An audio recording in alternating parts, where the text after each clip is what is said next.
নমস্কার, ইন্ডিয়ান মংসের পেজে আপনাদের স্বামী শিষ্য সংবাদের আলোচনায় আপনাদের সবাইকে স্বাগত। আজকে স্বামী শিষ্য সংবাদের একটা খুব ভীষণ গুরুত্বপূর্ণ অধ্যায়, একটা চ্যাপ্টারই, মানে স্বামীজি সেদিনকে, মানে যেই দিনের আলোচনা হতো স্বামী শিষ্য সংবাদের প্রত্যেকটা অধ্যায়তে এক একটা দিনের আলোচনা প্রায়। তো যেই দিনের আলোচনা হচ্ছে সেই দিনে স্বামীজি এতটাই তেজিয়ান ভাবে বেদান্তের ব্রহ্মবাক্য বলছিলেন যে খুব ছোট ছোট করে এগোতে হচ্ছে। প্রায় বোধহয় গত 4-5টা এপিসোড ধরে একই দিনের আলোচনা চলছে। আজকেও শেষ হবে না, পরের সপ্তাহে হয়তো শেষ হবে। আস্তে আস্তে সবাই ঢুকছেন। বিক্রম সেন প্রণাম, শ্যামা শঙ্কর চ্যাটার্জি প্রণাম, প্রণাম সবাইকে প্রণাম। তো আজকের আলোচনার যেটা মূল বিষয় সেটা হচ্ছে স্বামীজির সার কথা কি। দুলাল বাবু নমস্কার, জিৎ ভট্টাচার্য জয়গুরু। এক মিনিট, নমস্কার সবাইকে, নমস্কার। তো স্বামীজির সার কথা কি? স্বামীজির বাণীয় রচনা 10টা খণ্ড, এত এত বড়, মানে মানে ক্যামেরা এইটুকু হাত দেখায়, মানে ধরুন এইরকম একটা ভলিউম। স্বামীজির প্রচুর কথা আছে। স্বামীজির কর্মযোগের কথা আছে, স্বামীজির ভক্তিযোগের কথা আছে। অশোক বাবু থ্যাংক ইউ, সুদীপ বাবু নমস্কার। ভক্তিযোগের কথা রয়েছে। স্বামীজি বলছেন যে গীতা না পড়ে ফুটবল খেলতে যাও। স্বামীজির এই ভারতের সাধক সাধিকা বলছি, স্বামী শিষ্য সংবাদ, এই বইতেই স্বামীজি বলছেন যে কাজের কথা, কর্মযজ্ঞের কথা। এই বইতেই স্বামীজি ব্যবসা নিয়ে অনেক কথা বলছেন। দীপঙ্কর চ্যাটার্জি প্রণাম, শর্মিষ্ঠাদি জয়গুরু। আমি আসলে সবাই ধীরে ধীরে ঢুকছেন, তো তাই আমি একটু ইন্ট্রোডাকশন পর্বটা রাখছি আর কি, মানে তাই জন্য আমি মানে আজকের বিষয়টা এতটাই গভীর, ঢুকে যাওয়ার পর আমি আর মানে ইন্ট্রোডাকশনে যেতে পারবো না। আজকে আমি সবার কমেন্ট দেখতে পাচ্ছি, আগের দিন আমি কিচ্ছু দেখতে পাচ্ছিলাম না। অশোক বাবু জয় ভগবান। তো স্বামীজির অনেক কথা আছে যে এবার ব্যাপারটা কি, যার যেই কথাটা পছন্দ সে সেই কথাটা নেয়। বেশিরভাগ মানুষ নিল হচ্ছে গীতার চেয়ে ফুটবল খেলা ভালো, ফুটবল খেলো। আমাকে অনেকে বলেছে, আমি বললাম ঠিক আছে, তাহলে স্বামীজির ওই কথাটা অবশ্যই স্বামীজি বলেছেন, তাহলে দেববাণীটাও পড়ো। দেববাণীতেও স্বামীজির একদম ক্রিম ব্রহ্মজ্ঞান লাভ করা ছাড়া আর অন্য কোনো কথা উচ্চারণই করেননি, সেই জায়গাটায় যাও। কিন্তু স্বামীজির ব্যাপারটা হচ্ছে যে শুধু স্বামীজি বলে নন, প্রত্যেক আধ্যাত্মিক পুরুষেরই, আমি সাধারণ মানুষের কথায় পড়ে আসছি, প্রত্যেক আধ্যাত্মিক পুরুষেরই তাদের এক এক সময় মনের এক এক স্তরে তারা এক এক ভাবে কথা বলেন। যখন স্বামীজি বলছিলেন ঋক চক্রবর্তী গল্পের থার্ড পার্ট, আমার মানে প্রচন্ড একটু টালমাটাল সময় যাচ্ছে, লেখা সময় ঠিক না হলে ঠিক বেরোয় না, আমি বারবার লিখতে গিয়ে আটকাচ্ছি। চেষ্টা করছি ঋক খুব তাড়াতাড়ি তুমি সেই গল্পের থার্ড পার্টটা দেওয়ার, যেটা আমার পার্সোনাল প্রোফাইল থেকে যাচ্ছে, ইন্ডিয়ান মংস থেকে নয়। ইন্ডিয়ান মংসেরই আলোচনা হোক, এটাই কাম্য। অপি চক্রবর্তী নমস্কার, জগবন্ধু দাস হরে কৃষ্ণ প্রণাম। তো সাধারণ মানুষেরও যেমন মনের বিভিন্ন সময়ে বিভিন্ন ভাবে কথা বেরোয়। কখনো সে সাধারণ মানুষ বলছে চল আমরা সিনেমা দেখতে যাব, কখনো বলছে না সিনেমা দেখতে ইচ্ছা করছে না, কখনো বলছে রেস্টুরেন্টে যাব, কখনো বলছে না বাড়িতে একটু খাবারটা আনিয়ে নি। ঠিক তেমনই আধ্যাত্মিক পুরুষ যারা হন, আধ্যাত্মিক মানুষ যারা হন, তাদেরও মনের বিভিন্ন সময় বিভিন্ন কথা বেরোয়, এবং প্রত্যেকটা কথাই কিন্তু তিনিই বলছেন। সেরকমই সত্য, তার স্বামীজির যদি গীতা না পড়ে ফুটবল খেলো ওই কথাটাকে নিতে হয়, স্বামীজির যদি শিব জ্ঞানে জীব সেবা কথাটাকে নিতে হয়, তাহলে স্বামীজির যে ঈশ্বর লাভ করার কথা সেটাকেও নিতে হবে। আমি একটা নেব আর সবটা এড়িয়ে যাব সে তেমনটা কিন্তু নয়। যেমন স্বামীজি বলছেন শিব জ্ঞানে জীব সেবা, আমরা বেশিরভাগ মানুষ কি নিই? জীব সেবা। এবং মুখে বলি স্বামীজি বলেছেন শিব জ্ঞানে জীব সেবা করতে, আমি তাই করছি, কিন্তু আমি কি শিব জ্ঞানটা করেছি? শিব জ্ঞান মানে ব্রহ্মজ্ঞান। আধ্যাত্মিক মানুষের কথা নিতে হলে পুরোটা নিতে হবে, পুরোটা গ্রহণ করতে হবে, আধা নিলাম আধা ছাড়লাম এমনটা নয়। আগে শিব জ্ঞান, আমার ব্রহ্মজ্ঞান লাভ, মানে আমি সবাইকে শিব দেখছি, আমি তো জীব জ্ঞানে জীব সেবা করি। 99.99% লোক এই স্বামীজির এই কথাটা বলে জীব জ্ঞানে জীব সেবা করেন, ভীষণ ভালো কাজ, কিন্তু আসল মোটোটা কি ছিল, যে শিব জ্ঞান। আগে নিজেকে জানো, নিজেকে শিব বলে বোঝো। অহং শিবহম, শিবহম বলছে আমি শিব, সেটা বোঝো, তারপর তুমি সবাইকে সেই শিবই দেখবে, তারপর তাদের তুমি সেবা করো। তখন তুমি সেবা আর করবে না, তখন তুমি নিজেই নিজেকে সার্ভ করবে বলতে পারি। মানে আমি যদি খাই নিজে, আমি কি বলবো আমি নিজেকে সেবা করছি খেয়ে? তখন তারা আর বলবে না যে আমি সেবা করছি, তখন সে নিজেই নিজেকে খাওয়াচ্ছে। তাই জন্য শিব জ্ঞানে শিব সেবাটা বড় জরুরি। শিব জ্ঞানে জীব সেবা স্বামীজি সাধারণ মানুষের জন্য বলেছেন, আসল হচ্ছে শিব জ্ঞানটাকে আমরা স্কিপ করে দিয়ে শুধু জীব সেবাটা নিয়েছি এবং শিব জ্ঞানটা মুখে বলছি। তো সেই শিব জ্ঞান নিয়ে স্বামীজি যেটা বলছেন সেই সার কথা, তো যেটা দাঁড়ালো আধ্যাত্মিক পুরুষের পুরোটা নিতে হবে। ঈশিতা শুভ সন্ধ্যা, শর্মিষ্ঠাদি থ্যাংক ইউ। আমি এবার স্বামী শিষ্য সংবাদে ঢুকছি, যে আধ্যাত্মিক জগতে স্বামীজি এবং এই কথাগুলো বলে আজকে যে বিষয়টা নিয়ে আলোচনা, সেটা বলে স্বামীজি শিষ্যকে বলছেন যে আজ তোকে আমি সার কথা বলে দিলাম। সব সময় সব কথা বলার মুড থাকে না, সব সময় বলতে ইচ্ছা করে না বা ভিতর থেকে বেরোয় না, যখন বেরোয় তখন তো সেই কথা বেরোয়। তো স্বামীজি সেদিন সেই কথা বেরিয়েছিল।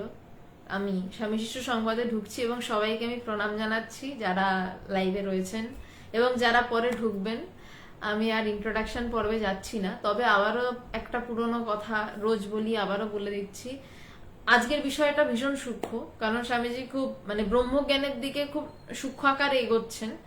তো সেই বিষয় নিয়ে কোনো প্রশ্ন থাকলে একটু জানাবেন। আর যদি বুঝতে অসুবিধা না হয়, তাহলেও যদি সম্ভব হয় যে না ঠিক আছে অসুবিধা হচ্ছে না, তাহলে আমার বলতে একটু সুবিধা হয় যে না ঠিক আছে, কারণ আপনাদের তো সামনে দেখতে পাই না, সামনে দেখতে পেলে সুবিধা হয়।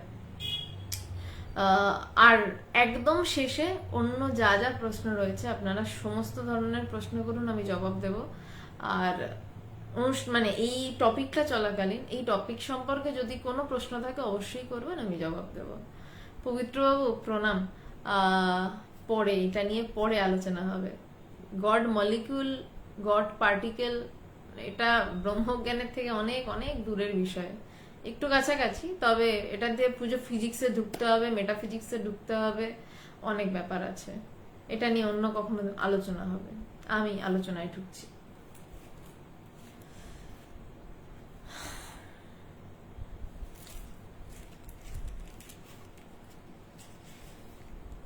আগের দিন বিষয়টা যে বিষয়টা নিয়ে আলোচনা করেছিলাম সেটা হচ্ছে যে ধ্যানে কোন বিষয় অবলম্বন করবে স্বামীজির মতে, তো সেইটা তো আলোচনাটা পেরিয়ে গেছে। আগের দিন মায়া শক্তি নিয়ে স্বামীজি কথা বলেছিলেন এবং সেই কথাগুলো শুনে শেষটা যেটা ছিল, শিষ্য বলছেন যে কথাগুলি স্বামীজি যেন ব্রহ্মানুভবের অগাধ জলে ডুবিয়া যাইয়াই বলিতে লাগিলেন। মানে স্বামীজি শিষ্য সামনে থেকে বোধ করছে যে যখন আসলে এরকম কথা বেরোয় তখন যে গভীর জ্ঞানী, বিজ্ঞানী, জ্ঞানী এবং বিজ্ঞানীর মধ্যে তফাৎ হচ্ছে জ্ঞানী মানে সে আর ব্রহ্মজ্ঞান হয়েছে, বিজ্ঞানী হচ্ছে সে বিশেষভাবে ব্রহ্মকে জেনেছে। সে যখন সেই জায়গায় দাঁড়িয়ে কথা বলে তখন সামনের মানুষটা টের পায় যে এর কথাগুলো সেই সোর্স থেকে নেমে আসছে, তার কথাগুলোর মধ্যে এক অংশ নিজের পার্ট নেই। তো তেমনি কথাগুলো যখন স্বামীজি বলছিলেন শিষ্য বোধ করছিলেন কথাগুলো স্বামীজি যেন ব্রহ্মানুভবের অগাধ জলে ডুবিয়া যাইয়াই বলিতে লাগিলেন। বলছে স্বামীজি যেন ব্রহ্মানুভবের অগাধ জলে ডুবে গিয়ে বলতে লাগছেন, ক্রমশ যেন ডুবছেন, আরো গভীর থেকে গভীরতর হচ্ছে কথা।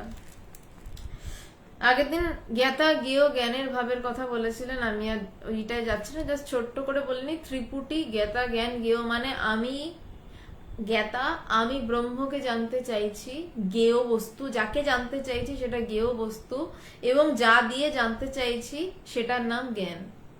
আপাতত মানে আমি ব্রহ্মকে জানতে চাইছি, জ্ঞাতা জ্ঞেয় জ্ঞান, এই ত্রিপুটির বিষয়ে কথা বলেছিলেন।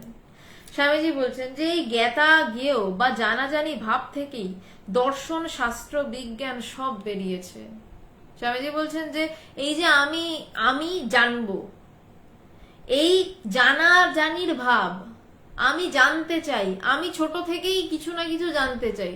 ছোটবেলায় যখন একটা বাচ্চাকে যদি দুধের ফিডিং বোতল মুখের সামনে ধরা হয়, সে একটা বিস্ফারিত চোখে প্রথমে তাকাবে, তারপর তার মুখে ঢুকিয়ে দেবে এবং সে বুঝবে না এই ফিডিং বোতলটা থেকে আমি দুধ খাবো। ছোট থেকেই জানাজানি ভাবটা আমাদের আসে, আমি কিছু জানছি। ঠিক তেমন ভাবেই স্বাভাবিক আমরা ব্রহ্মকে জানতে চাই। তো বলছে জ্ঞাতা জ্ঞেয় বা জানাজানি ভাব থেকেই দর্শন, শাস্ত্র, বিজ্ঞান সব বেরিয়েছে। বলছে আমি জানতে চাওয়া থেকেই দর্শন, এই ফিলোসফি, যদি এটাকে আমি সাবজেক্টে ফেলি ফিলোসফি, যদি এটাকে আমি ফার্মাকোলজিতে ফেলি, তাহলে সেটা হচ্ছে যে আমি নতুন ওষুধ আবিষ্কার করতে চাইছি, নতুন কিছু জানতে চাইছি। যদি আমি ফিজিক্সে যাই, যেটা যেমন আপনি গড পার্টিকেল বললেন, এই জানতে চাইছি আমি যে আরো ভাঙলে কি, আরো ভাঙলে কি, আরো ভাঙলে কি, পৃথিবীর সৃষ্টি তত্ত্বে পৌঁছাচ্ছে। তো বলছে যে দর্শন, শাস্ত্র, বিজ্ঞান সব বেরিয়েছে। শাস্ত্র এই জানার চেষ্টা থেকেই বেরিয়েছে। ঋষি মুনিরা জানতে চাইলেন যে বাইরে কোথাও সুখ শান্তি পাওয়া যাচ্ছে না, সুখ শান্তির চরম মাত্রায় গিয়ে বুঝলেন যে সুখ শান্তি বাইরে হচ্ছে না, তাহলে সুখ শান্তি কোথায়? তখন তারা চোখ বুজে ভিতরে খুঁজতে লাগলেন, এবং ভিতর থেকে যা বেরোলো তাই শাস্ত্র। জ্ঞান লাভের পর যা বেরোলো তাই শাস্ত্র। আমাদের উপনিষদের কিন্তু পার্টিকুলার কিছু নেই, উপনিষদের আলাদা করে কোনো লেখক নেই, ঋষিরা অনুভব করে যা লিখেছেন তাই শাস্ত্র। বলছে কিন্তু মানব মনের কোনো ভাব বা ভাষা জানাজানির পারের বস্তুকে সম্পূর্ণরূপে প্রকাশ করতে পারছে না। বলছে কিন্তু মানব মনের কোনো ভাব, যে আমার কোনো ভাব, মানে মানব মন মানে প্রত্যেকেই মানব, বলছে তার মনের কোনো ভাব বা ভাষা, সে যা ভাষা জানে, সে ছোট থেকে যা শুনেছে সেই ভাষাটাই সে জানে। ব্রহ্ম শব্দটা আমি আগে জানতাম না, আমি ভগবানের কাছে, আমার গুরুদেবের কাছে যাওয়ার পর জেনেছি যে ব্রহ্ম বলে একটা ব্যাপার আছে, কিন্তু সেটা হয়েই আমি ঘুরে বেড়াচ্ছিলাম, তা সত্ত্বেও আমি জানতাম না। তো এই যে শব্দটা, তার মানে আমি হয়ে ঘুরে বেড়াচ্ছিলাম, তারপরেও আমি জানতাম না। তো একটা শব্দ দিয়ে তাকে নির্দেশ করা হলো, এবং তখন বললাম আচ্ছা আমি নাকি ব্রহ্ম, আমি তো জানি না। তার মানে ওটা কিন্তু আমার জানার পার। আশা করছি বুঝতে অসুবিধা হচ্ছে না। একটু বলবেন, হ্যাঁ মানে বুঝতেই পারছেন না, মানে আমি দেখতে পাচ্ছি না, তো মানে ফেসিয়াল এক্সপ্রেশন না দেখলে বুঝতে অসুবিধা হয় যে এত সূক্ষ্ম কথায় মানে বোঝা অসুবিধা হচ্ছে কিনা। মানুষ প্রণাম, সবাইকে প্রণাম। তো বলছে যে মানব মনের কোনো ভাব বা ভাষা জানাজানির পারের বস্তুকে সম্পূর্ণরূপে প্রকাশ করতে পারছে না। বলছে তাকে কিছুটা প্রকাশ করতে পারছে, যে এটা বোধহয় এমন। বারবার আগের দিন আমি রসগোল্লার উদাহরণ দিই, কারণ আমি রসগোল্লা খেতে খুব ভালোবাসি, তাই জন্য রসগোল্লার উদাহরণ দিয়েছি। তো রসগোল্লা কেমন, যদি কেউ রসগোল্লা খায়নি প্রশ্ন করে, তো রসগোল্লাটা গোল, কেমন দেখতে? না রসগোল্লাটা সাদা দেখতে। কেমন খেতে? না মিষ্টি খেতে। কেমন খেতে? এই অবধি যাচ্ছে, কেমন খেতে? মিষ্টি খেতে। কেমন মিষ্টি? ওর মিষ্টি রসগোল্লার মতন মিষ্টি। না চিনির মতন মিষ্টি? না না, ঠিক চিনির মতন মিষ্টি না, একটু অন্যরকম। তাহলে কেমন মিষ্টি? ও একটু অন্যরকম। কিছুতেই বলতে পারবে না যে রসগোল্লার মিষ্টিটা কেমন। সে এই অবধি যাচ্ছে, রসগোল্লা সাদা গোল মতন দেখতে, রসে চুবানো থাকে। যারা জানাচ্ছেন যে ঠিক আছে, থ্যাংক ইউ শর্মিষ্ঠা দি, Ishita, thank you so much. মানে আমি একটু বুঝতে পারছি যে অসুবিধা হচ্ছে না আর কি। তো বলছে যে কোনোভাবেই সম্পূর্ণরূপে প্রকাশ করতে পারছে না, কিন্তু এই শাস্ত্র সমস্ত কিছু রসগোল্লার মতনই, এটা গোল, এটা রসে থাকে, এই অবধি যেতে পারছে। বলছে তিনি রস বৈশ্য, এটা এখানে নেই, এটা শাস্ত্রে বলছে যে ব্রহ্ম কেমন, না তিনি রস বৈশ্য, তিনি রসে টইটুম্বুর। কিন্তু কি সেটা কোনোভাবেই আমার, মানে অ্যাকচুয়ালি আমি প্রকাশ করি কি দিয়ে? আমি প্রকাশ করি আমার ভাব দিয়ে, আমার ধারণা দিয়ে, আমার ভাষা দিয়ে। এইভাবেই তো আমরা কোনো কিছুকে প্রকাশ করি, যাই প্রকাশ করি না কেন, ভালো লাগা, খারাপ লাগা, অনেক কিছুই আমরা এইভাবে প্রকাশ করি। কিন্তু ওই ভালো লাগা খারাপ লাগার পারের বস্তু, যে ভালো লাগাতেও রয়েছে, যে খারাপ লাগাতেও রয়েছে, যে ভালোবাসাতেও রয়েছে, যে ঘৃণাতেও রয়েছে, যে সবকিছুর পারে, তাকে কিভাবে কোন দিয়ে কি দিয়ে প্রকাশ করা যাবে সে তো আমার অনুভূতির পারে। বলছে তাই জন্য কোনোভাবেই সম্পূর্ণরূপে প্রকাশ করতে পারছে না। দর্শন বিজ্ঞান আদি আংশিক ভাবে সত্য। বলছে এই যে পড়ছি, এই যে এই কথাগুলো বলছে এইগুলো আংশিক ভাবে সত্য। কেন না এর মধ্যে দিয়ে সেই অনুভব নেই, অনুভবের কথা আছে, তাই বলছে আংশিক সত্য। অনুভব করলে সেটা আলাদা, যতক্ষণ না অনুভব সেটা আংশিক সত্য। বলছে বিজ্ঞান আদি পার্শিয়াল ট্রুথ। আমরা কিছু জানছি, যেমন ধরুন আমি ফার্মাসির স্টুডেন্ট, তো ফার্মাকোলজির যখন রিসার্চের জায়গায় যাই, রিসার্চের ব্যাপার থাকে, ল্যাব থাকে, প্র্যাকটিক্যাল থাকে, আমরা আংশিকভাবে কিছু জানছি। আমরা কি পুরোটা জানতে পারি? কোনোদিন পারি না। একটা পার্ট জানি, পুরো সার্কেলটা আমরা জানি না। আমরা পুরো সার্কেল তখনই ক্লিয়ার হয় যখন আমার ভিতরে জ্ঞানের স্পার্ক হয়, তখন ক্লিয়ার হয়। তো তাই বলছেন যে দর্শন বিজ্ঞান আদি আংশিকভাবে সত্য, উহারা সেই জন্য পরমার্থ তত্ত্বের সম্পূর্ণ এক্সপ্রেশন কখনোই হতে পারে না। বলছে দর্শন বিজ্ঞান এই সমস্ত কিছু পরমার্থ তত্ত্বের, পরমার্থ তত্ত্ব মানে সেই জ্ঞানের কথা বলছে, সেই পরম অর্থ, তার যে তত্ত্ব, তার সম্পূর্ণ প্রকাশক কখনোই হতে পারে না। কারণ যা সবকিছুকে প্রকাশ করছে, যার প্রভাবে সবকিছু প্রকাশিত, তাকে কিভাবে প্রকাশ করবে? যে আছে বলে সব প্রকাশিত, তাকে তো প্রকাশ করতে পারবে না, সেই যদি নিজে না প্রকাশিত হন। বলছে এই জন্যই পরমার্থের দিক দিয়ে দেখলে সবই মিথ্যা বলে মনে হয়। ধর্ম মিথ্যা, কর্ম মিথ্যা, আমি মিথ্যা, তুই মিথ্যা, জগৎ মিথ্যা। অসাধারণ। মানে আজকে স্বামীজি কি বলছেন, বলছে যে সেই জন্য পরমার্থের দিক দিয়ে, আমি আবার লাইনটা রিপিট করছি, বলছে এই জন্য পরমার্থের দিক দিয়ে দেখলে সবই মিথ্যা বলে মনে হয়। বলছে সব মিথ্যা, ধর্ম মিথ্যা, প্রথম বললেন ধর্ম মিথ্যা, মানে প্রথমেই আনলেন যে যা বলছি তাও মিথ্যা, কারণ আমি তো পুরোটা বোধ করাতে পারছি না, কথা বলছি। বলছে ধর্ম মিথ্যা, কর্ম মিথ্যা, এত কাজের কথা বলেছেন। বলছে কর্ম মিথ্যা, আমি মিথ্যা। স্বামীজি নিজেকে নির্দেশ করতে বলছে আমিও মিথ্যা। স্বামীজি যদি নিজে মিথ্যা হয় তাহলে অটোমেটিক্যালি শিষ্য মিথ্যা। বলছে আমি মিথ্যা, তুই মিথ্যা। বলছে আমিও নেই, যেখানে আমি নেই সেখানে তুমি কি করে থাকবে? আমি নেই মানে শিষ্যও নেই। বলছে জগৎ মিথ্যা। তখনই দেখে যে আমি সব, আমি সর্বগত আত্মা। আমার প্রমাণ কোথায়? আমার প্রমাণ কোথায়? আমি শাস্ত্রে যেমন বলে নিত্য মসমত প্রসিদ্ধাম, আমি ওই অবস্থা সত্য সত্যই দেখেছি, অনুভূতি করেছি। তোরাও দেখ, অনুভূতি কর, আর জীবকেই ব্রহ্মতত্ত্ব শোনাগে, তবে তো শান্তি পাবি। এই হচ্ছে যথার্থ গুরু। সে বলবে না যে আমি অনুভব করেছি, তোমরা বাবাকে অনুভব করবে না, তোমরা এই বসে থাকো নিচে, আমি সিংহাসনে বসে থাকি, আর আমি তোমাদের ব্রহ্মতত্ত্ব শোনাবো, কিন্তু তোমরা অনুভব করবে না। এটা এটা কিন্তু আসল গুরুর কাজ নয়। গুরুকে না, গুরু বলবে এই ওঠ, আমি যা অনুভব করেছি তুইও তাই বোধ করবি, তোকে বোধ করতেই হবে, যেমন করে হোক তেমন করে হোক, তোকে বোধ করতেই হবে। এই বোধ করতেই তুই আমার কাছে এসছিস, এই ব্রহ্মতত্ত্বের জন্যই এসছিস। কোনো কাজ করতে আসিসনি, ছাদের টপ পরিষ্কার করতে আসিসনি, অন্য কিছু করতে আসিসনি, এই ব্রহ্মজ্ঞান লাভই তোকে করতে হবে, অন্য কিচ্ছু নয়। তো স্বামীজি বলছেন যে, আমি আবার লাইনটা পড়ছি, এত অসাধারণ লাগছে লাইনটা পড়তে। স্বামীজি বলছে যে পরমার্থের দিক দিয়ে দেখলে সবই মিথ্যা বলে বোধ হয়। ধর্ম মিথ্যা, কর্ম মিথ্যা, আমি মিথ্যা, তুই মিথ্যা, জগৎ মিথ্যা। তখনই দেখে যে আমি সব, আমি সর্বগত আত্মা। আমার প্রমাণ আমি। বলছে আমার প্রমাণটা কি?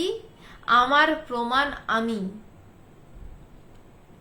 আমি শাস্ত্রে যেমন বলে নিত্য মসমত প্রসিদ্ধম, বলছে যে আমি ওই অবস্থা সত্য সত্যই বোধ করেছি। স্বামীজি জ্ঞান লাভ করেছে বলেই এই কথাগুলো এইভাবে বলছে, নইলে পারতেন না।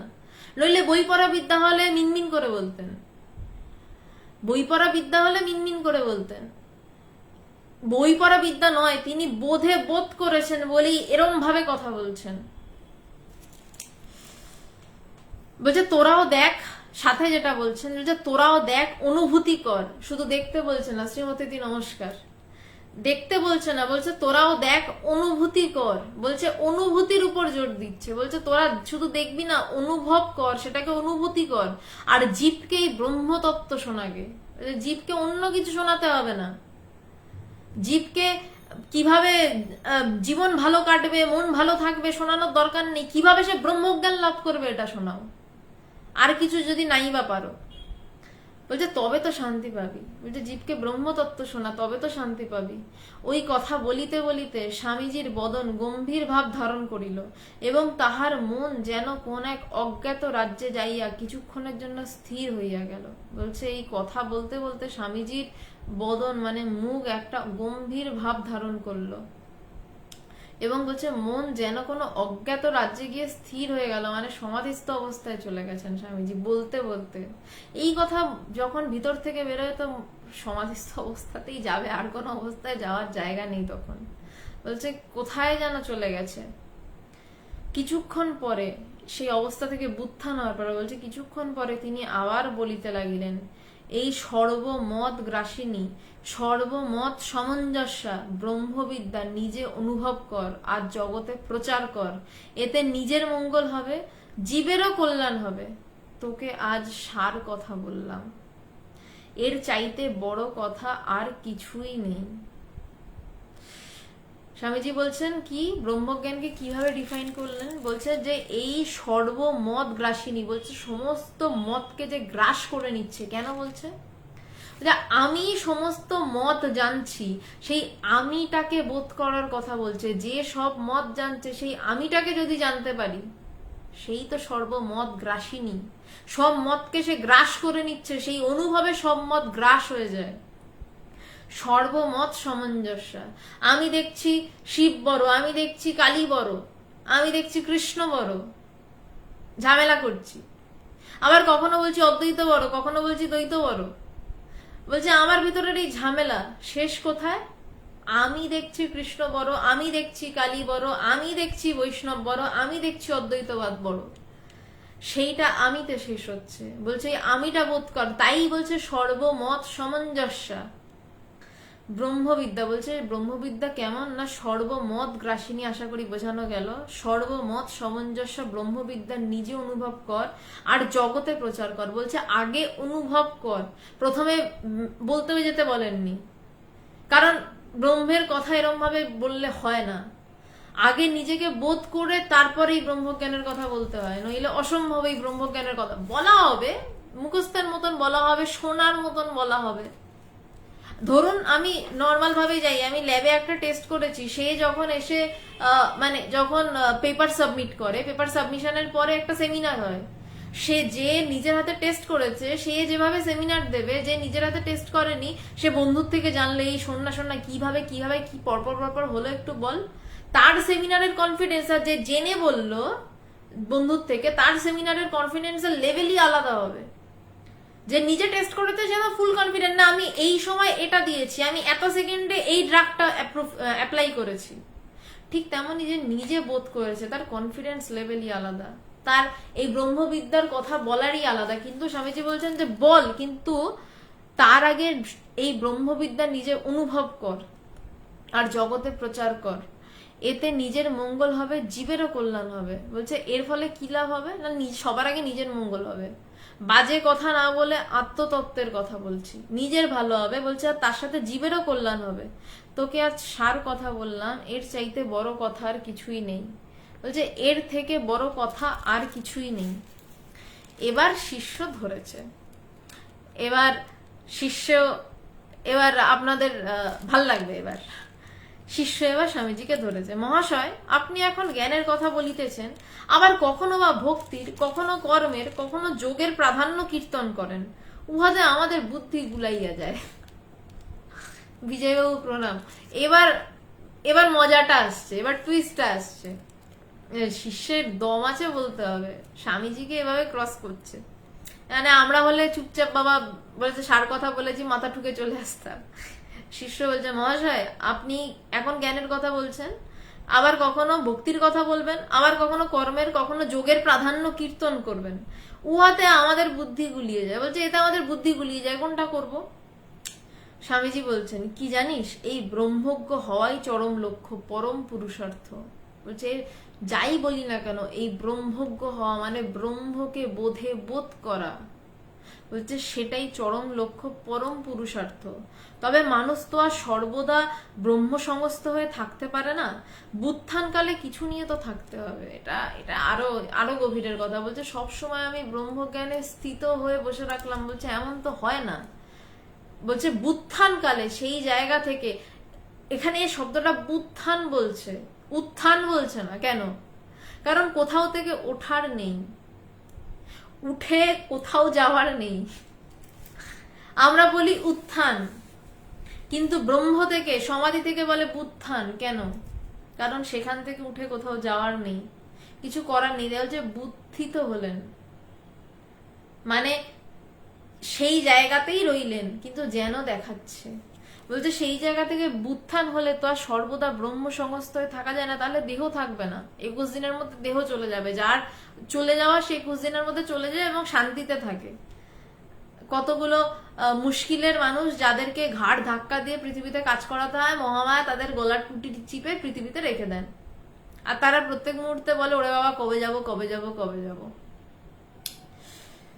তো বলছে তবে মানুষ তো আর সর্বদা ব্রহ্ম সংস্থ হয়ে থাকতে পারে না, বুত্থানকালে কিছু নিয়ে তো থাকতে হবে। বলছে কিছু নিয়ে তো থাকতে হবে, তখন এমন কর্ম করা উচিত যাতে লোকের শ্রেয় লাভ হয়। এখানে দুটো শব্দ, এই যে শ্রেয় লাভ কথাটা বলছে, এই শ্রেয় শব্দটা কঠোপনিষদ থেকে এসছে। শ্রেয় এবং পেয়। শ্রেয় মানে হচ্ছে ব্রহ্মজ্ঞানের দিকে, আর পেয় লাভ মানে হচ্ছে জগতের দিকের চাহিদা।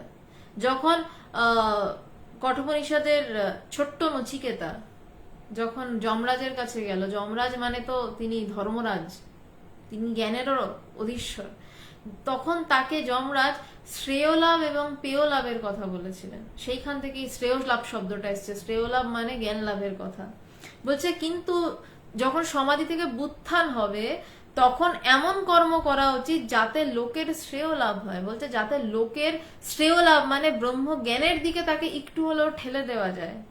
এজন্য তোদের বলি অভেদ বুদ্ধিতে জীব সেবারূপ কর্ম কর। কিন্তু বাবা কর্মের এমন মারপ্যাচ যে মহা মহা সাধুরাও এতে বদ্ধ হয়ে পড়ে। কারণ স্বামীজি আজকে একদম মানে অন দা রক, আমাদের ভাষায়, আমাদের ইয়ং জেনারেশনের ভাষায় বলা যায়, মানে ফাটিয়ে কথা বলছেন আজকে।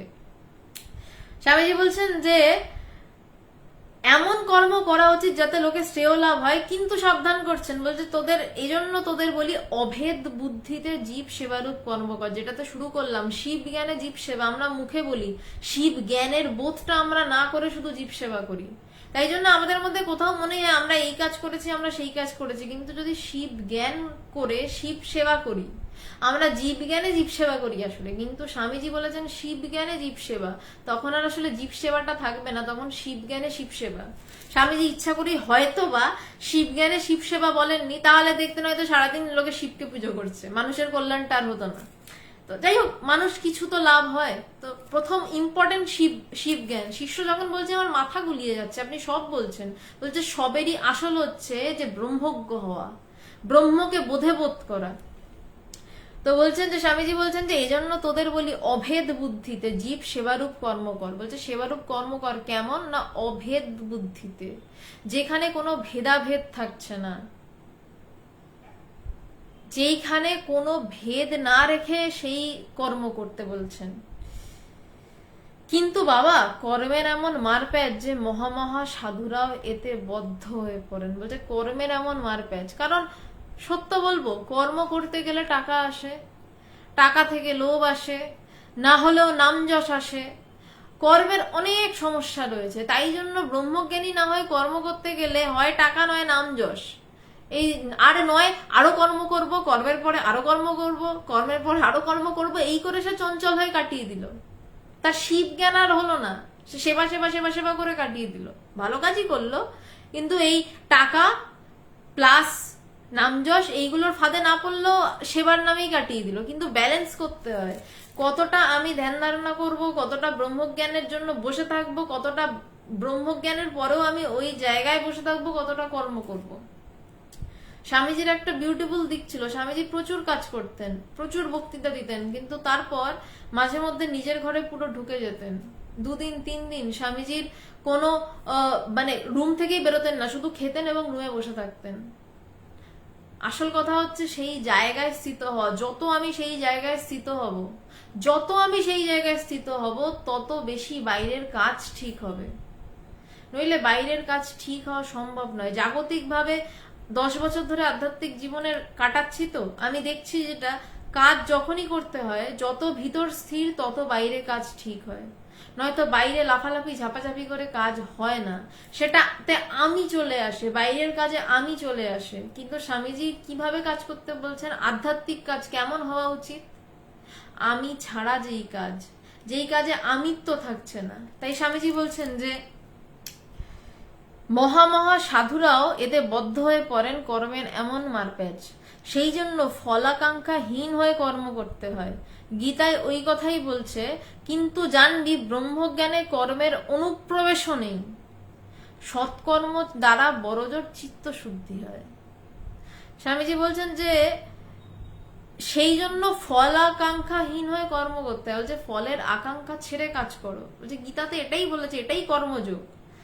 সৎকর্ম যারা বলছে, কিন্তু জেনে রাখবি ব্রহ্মজ্ঞানে কর্মের অনুপ্রবেশও নেই। যদি আমি ভাবি প্রচুর ভালো ভালো কাজ করব, আমার ব্রহ্মজ্ঞান হয়ে যাবে, বলছে না, যে ব্রহ্মজ্ঞানে তার অনুপ্রবেশ মাত্র নেই, কর্মের কোনো অনুপ্রবেশ নেই, শাস্ত্র পড়ারও অনুপ্রবেশ নেই, এত বেদান্তের কথা তারও অনুপ্রবেশ নেই। যেখানে স্বামীজি বলছেন না, ধর্ম মিথ্যা, কর্ম মিথ্যা, আমি মিথ্যা, তুই মিথ্যা, জগৎ মিথ্যা, সব মিথ্যা, বলছে সেখানে কিছুর অনুপ্রবেশ নেই।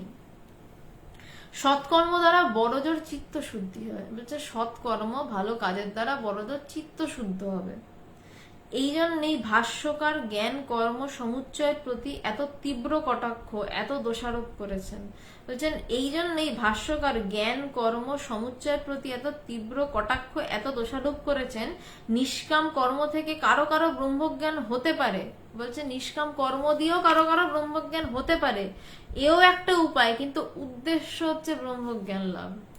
যে উদ্দেশ্য রাখতে হবে ব্রহ্মজ্ঞান লাভ। আমি মানুষকে খাইয়ে যাচ্ছি, আমার একটা তৃপ্তি আসে, একটা মানে কি বলবো, স্পিরিচুয়াল কাজে তৃপ্তি আসে, মানে স্পিরিচুয়াল কাজ বলছে এই সোশ্যাল ওয়ার্কে, কিন্তু আমি সেই তৃপ্তিটায় ডুবে থাকলে হবে না। আমার উদ্দেশ্য হতে হবে, আমার ব্রহ্মজ্ঞান লাভটা তো হলো না। আমি আজ খাওয়াচ্ছি, কাল খাওয়াচ্ছি, পরশু খাওয়াচ্ছি, আমার ব্রহ্মজ্ঞান লাভ তো হলো না। তাহলে বুঝতে হবে কাজে ভুল হচ্ছে। এই কথাটা বেশ করে জেনে রাখ, বিচার মার্গ ও অন্য সকল প্রকার সাধনার ফল হচ্ছে ব্রহ্মজ্ঞতা লাভ করা। বলছে স্বামীজি বলছেন যে এটা ভালো করে জেনে রাখ যে ব্রহ্মজ্ঞতা লাভ করাটাই সমস্ত পথের ফল, অন্য কিছু নয়। কিন্তু এবার শিষ্য আবার বলছে, মহাশয় একবার ভক্তি ও রাজযোগের উপযোগিত্ব বলিয়া আমার জানিবার আকাঙ্ক্ষা দূর করুন। বলছে শিষ্য কত সুন্দর, মানে সে কাটছে কথা, তার মনে সন্দেহ প্রকাশ করছে, কিন্তু বিনীতভাবে জানার ইচ্ছা নেই। এই জন্য স্বামীজিও তাকে বোঝাচ্ছেন। সে যদি অহংকারী হয়ে কাটতো তাহলে কিন্তু স্বামীজি এভাবে বলতেন না, ওই ভাবের মধ্যে। সে বলছে যে মহাশয় এবার ভক্তি ও রাজযোগের উপযোগিত্ব বলিয়ে আমার জানিবার আকাঙ্ক্ষা দূর করুন। স্বামীজি ওই পথে সাধন করতে করতেও কারো কারো ব্রহ্মজ্ঞান লাভ হয়ে যায়। ভক্তি মার্গ স্লো প্রসেস, দেরিতে ফল হয় কিন্তু সহজ সাধ্য। যোগে নানা বিঘ্ন, হয়তো বিভূতি পথে মন চলে গেল আর স্বরূপে পৌঁছতে পারলে না। বলছে ভক্তি মার্গ কেমন না, বলছে ওটা স্লো প্রসেস। যেমন জ্ঞান মার্গকে বলছে সুখ মার্গীয় পথ, মানে বলছে গাছে একটা ফল ঝুলছে, পাখিটা গেল, ছো করে ফলটা টেনে নিল, নিয়ে চলে এলো।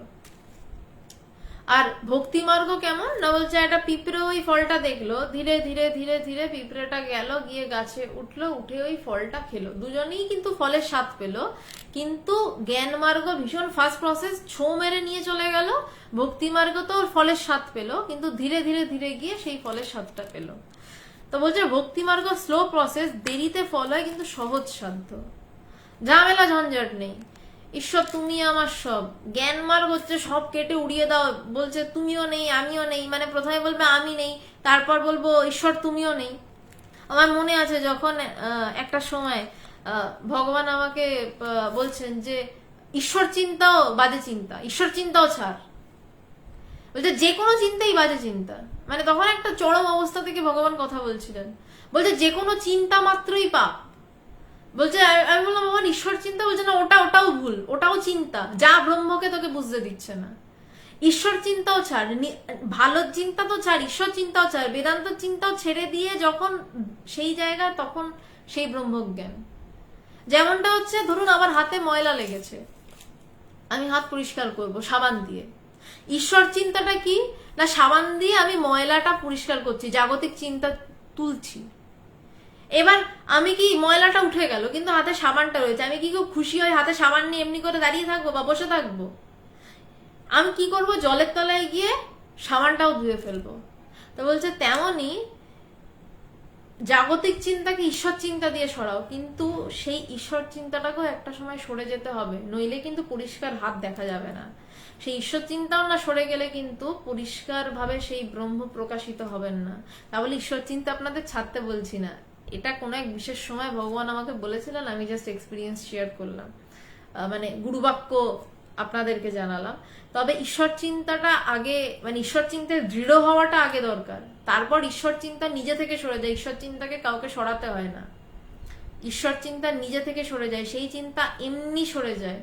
তিনি যখন ভিতর থেকে প্রকাশিত হন এমনি সব সরে যায়, কারোর জন্য কিছু অপেক্ষা করতে হয় না।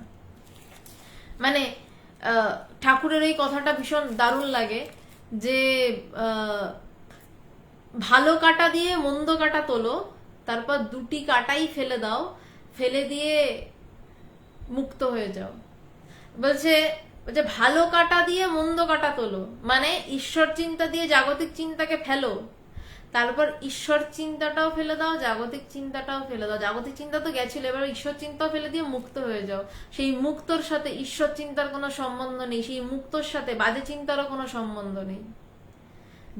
যে মুক্তি, ওই যে জায়গাটা, সেই তার সাথে কারুর কোনো সম্বন্ধ নেই, কারুর কিচ্ছু অনুপ্রবেশ নেই, সবটাই আলাদা হয়ে একাকার হয়ে বসে রয়েছে। সেখানে সব একাকার, আবার সেখানে কোনো আকারই নেই, সেখানে সব এক, আবার সেখানে কিছু নেই, দুই আছে, যেভাবে যেরকম ভাবে দেখতে চান। এবার বলছেন যে যোগমার্গের কথা, রাজযোগের উপযোগিতা জিজ্ঞাসা করেছিলেন, রাজযোগের কথা বলছেন। স্বামীজি বলছেন যে সহজ, বলছে যে যোগে নানা বিঘ্ন। স্বামীজি এরকম অন্তরঙ্গ আলোচনা করছেন। কেন বিঘ্ন বলছেন? হচ্ছে হয়তো বিভূতি পথে মন চলে গেল। যারা রাজযোগ করেন তারা জানেন যে প্রচুর বিভূতি আসে, প্রচুর ক্ষমতা আসে, প্রচুর সিদ্ধাই আসে। বলছে হয়তো সেই পথে মন চলে গেল, ব্রহ্মের দিকে আর মন নেই, আর স্বরূপে পৌঁছাতেই পারলেন না। বলছে হয়তো বিভূতি পথে মন চলে গেল আর নিজের স্বরূপে পৌঁছাতেই পারলো না। সে দেখলো বাহ, আমি তো অন্য লোকের মনের কথা জেনে নিতে পারছি, বাহ আমি এটা চিন্তা করছি হয়ে যাচ্ছে, বাহ আমি তো বেশ লাইট দেখছি। সে আটকে গেল, স্টাক হয়ে গেল ওখানটায়। বলছে এমনটা নয়, তোমাকে স্বরূপে পৌঁছাতে হবে। রাজযোগেও স্বরূপে পৌঁছানো যায়, কিন্তু বিঘ্ন আছে।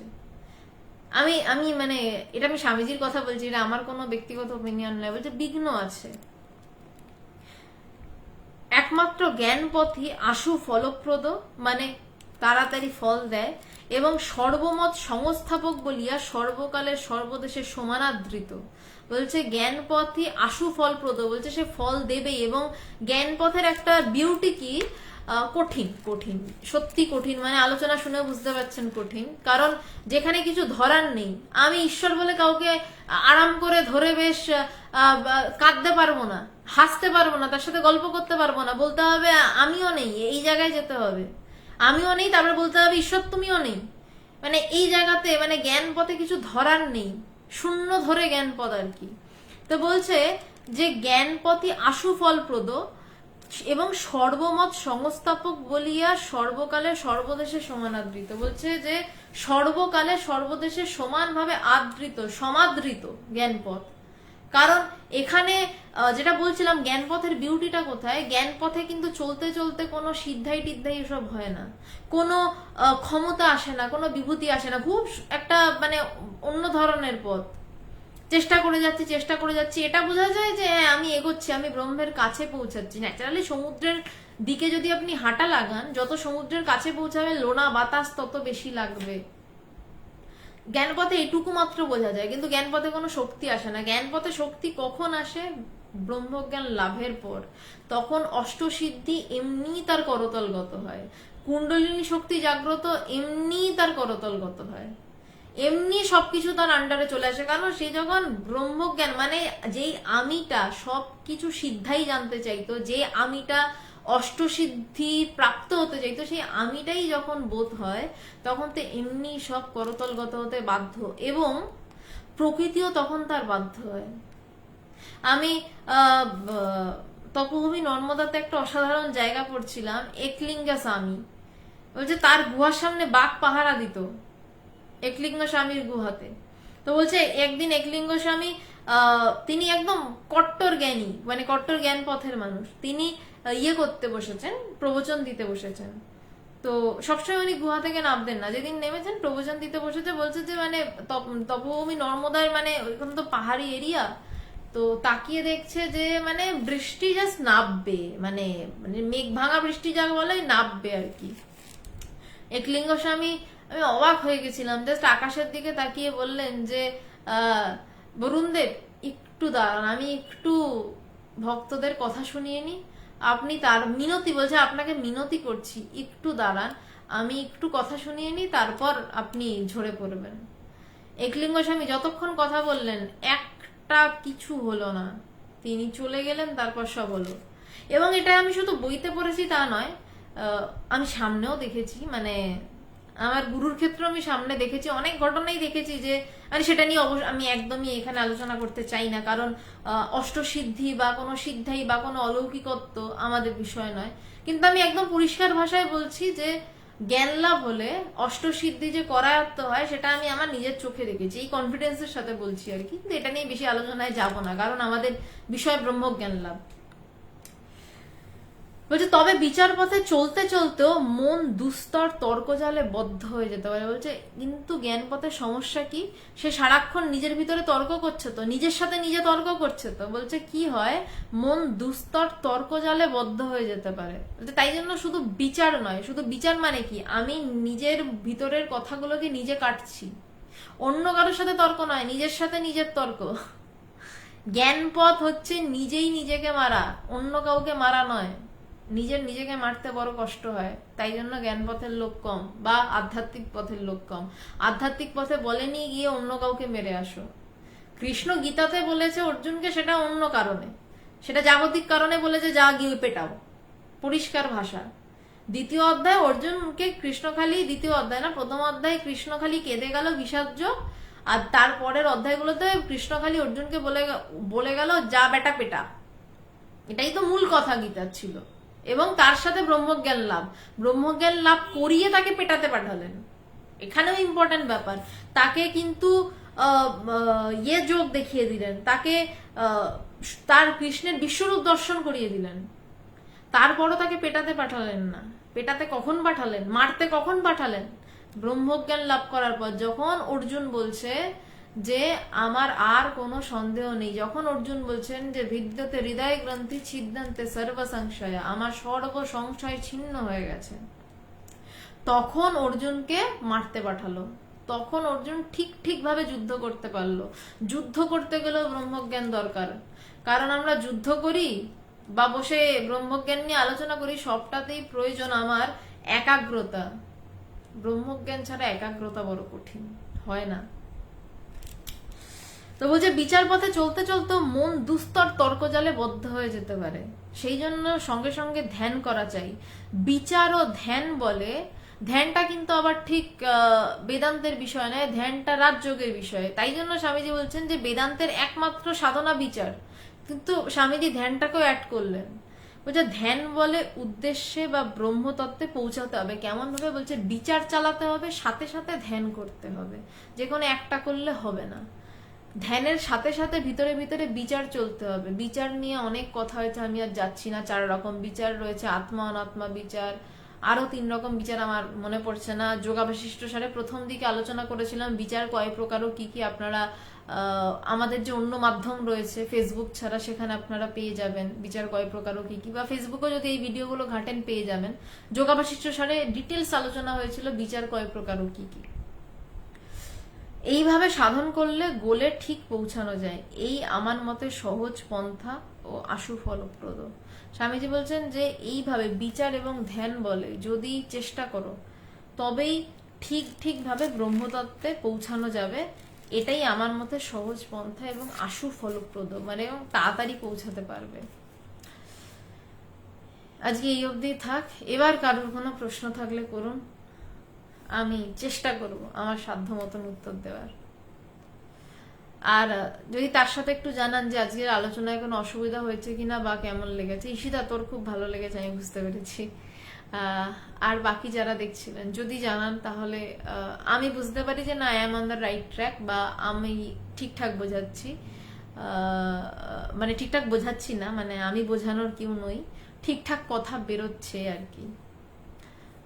মানসবালা দিদি, বাণী ও রচনার কোন খণ্ডে স্বামীজি গীতার আলোচনা রয়েছে? আমি জানি না কোন খণ্ডে গীতার আলোচনা রয়েছে, জানি না, তবে রয়েছে।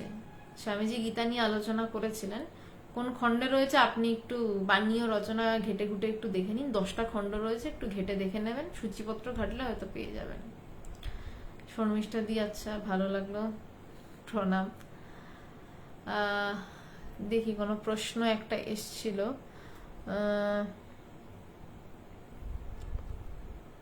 Bikram Babu, according to great scientist Pascal, when I thought about the universe, it engulfs us, but when by discussion on pinpoint, I can understand the universe.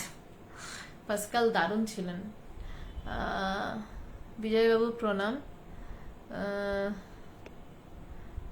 পবিত্র বাবু, ঈশ্বরে অবিশ্বাসী মাদাম কুরি মানব কল্যাণে তেজস্ক্রিয় রশ্মিতে তার ক্ষতি হয়েছিল কি মা? না, তার কোনো ক্ষতি হয়নি, কিন্তু তিনি ব্রহ্ম তত্ত্বটাকে জানেননি। প্রচুর মানুষই তো পৃথিবীর নানানভাবে উপকার করেছেন, কিন্তু কে উপকার করছে সেটা জানেননি। মাদাম কুরির ক্যান্সার হয়েছিল, মাদাম কুরির পরিবারের, উনি নোবেল জিতেছিলেন অবশ্যই, বিশাল উপকার করেছেন পৃথিবীর অবশ্যই, কিন্তু ওনারা সবাই ক্যান্সারে আক্রান্ত হয়ে মারা গেছিলেন। তেজস্ক্রিয় রশ্মিটা তো খুব একটা ভালো জিনিস নয়, কিন্তু পৃথিবীর জন্য বিশাল কাজ করেছেন। কিন্তু ব্যাপারটা হচ্ছে ঈশ্বরে বিশ্বাসী বা অবিশ্বাসীর কোনো বিষয় এখানে নয়। বিষয়টা হচ্ছে যে তিনি নিজেকে জানলেন না, যে আবিষ্কার করলো তাকে জানলেন না। এর থেকে বড় ক্ষতি আর তার কি হতে পারে? ক্যান্সারের ক্ষতিটা আমি কোনো ক্ষতি বলছি না, শুধু তার দেহ গেছে, কিন্তু যেই সোর্স তাকে জানলেন না পবিত্রবাবু, তার থেকে বড় ক্ষতি মাদাম কুরির আর কি বা হতে পারে?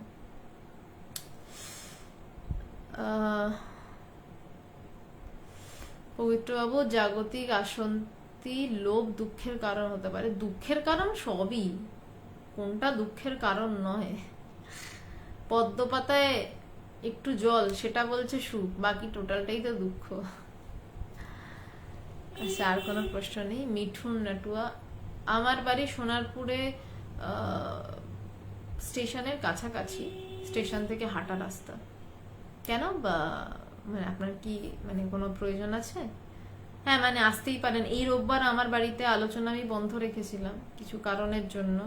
আমি জানি না পরের রোববার আলোচনা হবে কিনা আমার বাড়িতে। যদি হয়, যদি আসতে চান আসতে পারেন, আমি নম্বর দিয়ে দেবো।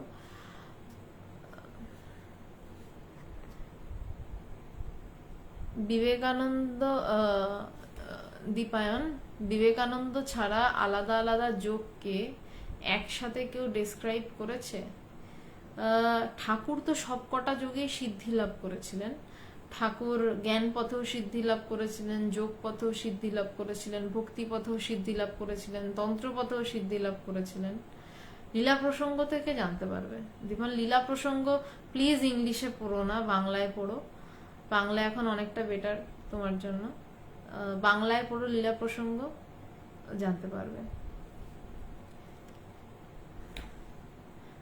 পবিত্রবাবু, হ্যাঁ, স্বামীজি তো শ্রেষ্ঠ মানুষজনেরই একজন। অশোকবাবু, বুঝতে অসুবিধা হলো না, থ্যাংক ইউ, প্রণাম। কি বলছেন, হিন্দুইজম ছাড়া অন্য কোনো ধর্মে কেউ ব্রহ্মজ্ঞান লাভ করছে কি? হ্যাঁ, অবশ্যই করছে, নিশ্চয়ই করছে, তবে তার বিষয়টা যদি জ্ঞান হয় সে পারবে। বুদ্ধরা ব্রহ্মজ্ঞান লাভ করেছে, তো তার বিষয় জ্ঞান হতে হবে। আমি জানি না রথিন বাবু কে বলেছেন, মাদামপুরি ঈশ্বরে বিশ্বাস করতেন কি করতেন না এই বিষয়ে আমার কোনো জ্ঞান নেই। যিনি প্রশ্নটা করেছেন আমি তার কথার ভিত্তিতে উত্তর দিয়েছি। আমি জানি না উনি বিশ্বাস করতেন কি করতেন না, আমার মাদামপুরীর জীবনী পড়া নেই। পবিত্র মজুমদার, নারী মাত্রই বিপদ, নারী মাত্রই, আপনি জগৎজননী বলছেন, আমি বিপজ্জনক পড়ছিলাম সরি। নারী মাত্রই জগৎজননী কি, সেটা আপনার উপর নির্ভর করছে, আপনি নারীকে কিভাবে দেখছেন। নারীর অনেক রূপ হয়, নারী মা হয়, নারী স্ত্রী হয়, নারী বন্ধু হয়, নারী বিপদ থেকে রক্ষাকারিণী হয়, নারী বিপজ্জনক হয়। এবার নারীকে আপনি যদি জগৎজননী রূপে দেখেন তাহলে সে জগৎজননী। ঠাকুরের একটা গল্প বলি এই প্রসঙ্গে, গল্প না সত্যি ঘটনাই। মথুরবাবুই করেছিলেন, ঠাকুরের শ্রেষ্ঠ ভক্ত মথুরবাবু, শ্রেষ্ঠ মানে ওয়ান অফ দি শ্রেষ্ঠ আর কি। তো মথুরবাবু তখন ঠাকুর প্রথম সারাক্ষণ মা মা করছেন, বলছে সবকিছুই মা। তো মথুরবাবু দুজন বেশ্যাকে ঠাকুরের ঘরে পাঠিয়ে দিয়েছিলেন যে যাও দেখি কত বড়। মথুরবাবু সাধে ঠাকুরকে মানেননি ওভাবে, অনেক পরীক্ষা করে নিয়েছিলেন। দুজন বেশ্যা নারীকে পাঠিয়েছেন, বা একজন হয়তো। আমার এত অসাধারণ লেগেছিল ওই জায়গাটায়, ঠাকুর সেই নারীদেরকে রাত্রেবেলা দেখে বলছেন মা আজ এই রূপে, মা তুমি আজ এই রূপে। আমি এই লাইনটা বোধহয় 4-5 বছর আগে পড়েছিলাম, লাইনটা আমি ভুলতে পারিনি পবিত্রবাবু। এবং আপনাদের সবাইকে বলছি যে ঠাকুর মাতৃদর্শন ছাড়া কিছু দেখতেই পাচ্ছেন না, তিনি মাঝরাতে বেশ্যা রমণীদের দেখে বলছেন মা তুমি আজ এই রূপে। কোথায় তার মন থাকলে এই কথা বলতে পারে? তো বলে তাদের পায়ে পড়ছে, এবং যে দুজন গেছিল তারা পরে ওই পেশা ছেড়ে দেন এবং তারা ধ্যান ধারণা করে বড় মহাপুরুষ হয়েছিলেন। তো আপনি যেভাবে ভাববেন নারী তেমনই, নারীকে আপনি বিপজ্জনক ভাবলে ভয়ঙ্কর বিপজ্জনক, জগৎজননী ভাবলে আবার সে স্নেহশীল জগৎজননী। মিঠু রথিন নস্কর, আচ্ছা Madame Curie always believe in God, আমি জানতাম না এটা, থ্যাংক ইউ জানানোর জন্য। বিদ্যুৎ বাবু থ্যাংক ইউ। দীপঙ্কর চ্যাটার্জি, আপনি খুব ভালো বলেন, আপনি কোন স্টেজে আছেন জানার ইচ্ছে রইল। কি জানি আমি কোন স্টেজে আছি, কোনো স্টেজে বোধহয় নেই। আমি কোন স্টেজে আছি আমি জানি না, আর কোনো স্টেজে থাকারও কথা নয়। আমি কিভাবে ভগবানের হব? ভালোবাসলেই হবেন। ভগবান তো শুধু ভালোবাসার দাস, ভগবান তো আর অন্য কিছুতে বাধা পড়েন না, কোনো শিকলে বাধা পড়েননি। যশোদা মাই যে কৃষ্ণকে বাঁধতে পারেনি, ভালোবাসলে চুপ করে পাশে বসে থাকবে। ভগবানের আপনি কিভাবে, খুব সুন্দর লাগলো এই প্রশ্নটা, আপনাকে আমি আগে কখনো দেখিনি কমেন্ট করতে বা কিছু। ভালো থাকবেন, এই মনটা নিয়ে থাকবেন, হাত জোর করে জিজ্ঞাসা করবেন ভগবানকে আমি কিভাবে তোমার হব, তিনি এমনি আপনাকে তার করে নেবেন। হাত জোর করে জিজ্ঞাসা করবেন যে কি করে তোমার হতে পারি বলো তো, তিনি নিজেই করে নেবেন। পবিত্র মজুমদার, পেশা দিয়ে মানুষকে ছোট করা কেন মা? না না, আমি পেশা দিয়ে মানুষকে ছোট করছি না, পেশা দিয়ে মানুষকে একদমই ছোট করছি না, আপনি ভুল বুঝছেন। আমি ঘটনাটা বললাম পবিত্রবাবু, আমি জাস্ট ঘটনাটা বললাম, যে ঘটনা ঘটেছিল সেই ঘটনাটা বললাম আমি। গঙ্গাদেব গড়াই, আমি আমাতেই থেকে গেছি। হ্যাঁ ওখানেই থেকে যান, ওখানে থাকলে যাই হোক আমি কিছু আর বলছি না। চেষ্টা করুন আপনিতেই থাকার। পবিত্র, আমি পেশা দিয়ে মানুষকে ছোট করিনি, আমি শ্রদ্ধা করি, আমি ওনাদের শ্রদ্ধা করি, কিন্তু যেই কার্যে ওনাদের পাঠানো হয়েছিল সেই কার্যটা ঠিক ছিল না। শিখাদি, না না আমার কোনো গুণ টুন নেই, সব গুণ গেলে বাঁচা যায় বোধহয়। শ্যামাশ্রী কাকিমা, ভগবানকে বিশ্বাস করলেই ব্রহ্মজ্ঞান হয়। হ্যাঁ সেরকম বিশ্বাসে তো হয়, গিরিশ বাবুর মতন বিশ্বাসে হয়। গিরিশ বাবুকে ঠাকুর বলছেন যে তুমি একটু জব করো, বলে পারবো না করতে, তুমি করো। ওই রকম বিশ্বাসে ব্রহ্মজ্ঞান হয়। 16 আনা বিশ্বাস, যে 16 আনা বিশ্বাস, 16 আনা বিশ্বাস যদি করতে পারো তো ব্রহ্মজ্ঞান হয়। 16 আনা বিশ্বাসের থেকে বড় ভক্তি আর কি আছে? দীপায়ন, ঈশ্বরের কোনো বইতে মেয়েদের একটু ছোট দেখিয়েছিল লাইক শূদ্র, অন্য কোনো বইতে ব্রেনের সাইজ ছোট, অনেক কিছু আছে। আর বলে সায়েন্সে বলে পৃথিবীতে শুধু নারী থাকলে এই পৃথিবীতে মানুষকে বাঁচিয়ে রাখা যাবে। মাই পার্সোনাল এক্সপিরিয়েন্স, নারীরা অ্যাকচুয়ালি বেশি শক্তিশালী। হ্যাঁ, সে তো বটেই। কাম ক্রোধ লোভ কিভাবে যাবে? আমি এটাই লাস্ট প্রশ্ন নিচ্ছি, প্রায় 10টা বেজে গেছে, আমাকে এবার উঠতে হবে। আমি শিখা দিয়ে আমি আর কোনো চেষ্টা করছি না। যদি সত্যি এটা পারো কোনো চেষ্টা না করতে, ভগবানের একটা দারুণ কথা ছিল যে ডুবতে গেলে কি করতে হয়। ভগবান একজনকে লিখেছিলেন যে ডুবতে গেলে কি করতে হয়, যে সাঁতার কাটাটা ছেড়ে দিতে হয়, তাহলেই ডোবা যায়। কিন্তু আমরা সাঁতার কাটা ছাড়তে পারি না। তো যদি সত্যি আর কোনো চেষ্টা না করতে পারো তাহলে ওর থেকে ভালো কাজ আর কিছু হয় না। কিন্তু আমি জানি না, একটু নিজের মনের দিকে খেয়াল রেখো, সেই ঘুরে ফিরে হয়তো দেখবে তুমি যে কোনো চেষ্টা করছো না বলছো, এটাই একটা চেষ্টা, সেইটা যেন না হয়। আমি আর কোনো চেষ্টা করছি না, এটাই চেষ্টা হয়ে থেকে গেল, এই তত্ত্ব ভীষণ সূক্ষ্ম, এটা যেন না হয়। আচ্ছা, দীপঙ্কর চ্যাটার্জি, কাম ক্রোধ লোভ কিভাবে যাবে? কাম ক্রোধ লোভ কোনোদিন পুরোপুরি যায় না। যারা বলে চলে গেছে, আমার একদম বাজে কথা। কাম ক্রোধ লোভ যাওয়ার দরকার নেই। যত আপনি ব্রহ্মজ্ঞানের দিকে অগ্রসর হবেন এমনি ওগুলো কমে যেতে থাকবে। যেমন দক্ষিণেশ্বরের দিকে নৌকা গেলে বেলুর অলরেডি পিছনে সরতে থাকে, ঠিক তেমনি যত আপনার মনের নৌকা ব্রহ্মজ্ঞানের দিকে যাবে তত কাম ক্রোধ লোভ কমে আসতে থাকবে। কোনোদিন কারোর কামক্রোধ লোভ, যার মনুষ্য দেহ রয়েছে, পুরো উড়ে যায় না, সেটা কমে আসে, তার আর প্রয়োজনীয়তা ফুরায়, কিন্তু থাকে। কিন্তু আপনার মন যত জ্ঞান লাভের দিকে যাবে, যত বেশি ঈশ্বর লাভের দিকে যাবে, ওইগুলো আর মানে থাকে না, মানে প্রায় নেই, প্রায় হয়ে যায় আর কি। বিশেষ ভোগ, আপনার আলোচনা আর কবে হবে? আমার আলোচনা বুধবার দিন 8:30, আমার একটু কখনো কখনো 10-15 মিনিট এদিক ওদিক দেরি হয়ে যায় এই পেজেই। আর বুধবার দিনকে যোগাবাশিষ্ঠ সার নিয়ে আলোচনা, শুক্রবার দিনকে বেদান্ত সাধনা নিয়ে আলোচনা, এই। আর রোববার দিন যদি আমার বাড়িতে হয়, সেটা অনলাইনে হয় না, সেটা অফলাইন, মানে এখন বলতে খারাপ লাগে, মানে আসলে আলোচনা তো সামনাসামনি হওয়া উচিত, এখন অনলাইন হয়ে অফলাইনটাও সাথে জুড়ে যায়। আমার বাড়িতে আলোচনা হয়, সেটা অনলাইনে হয় না, কারণ সরল পঞ্চদশী যেই বইটা নিয়ে আলোচনা করছি বাড়িতে, সেই বইটা নিয়ে আলোচনা অনলাইনে অসম্ভব, তাই জন্যই ওটা বাড়িতে আলোচনা করছি। আমার বাড়িতে রোববার আলোচনা। এই অবধি, আজ এই অবধি থাক। প্রণাম।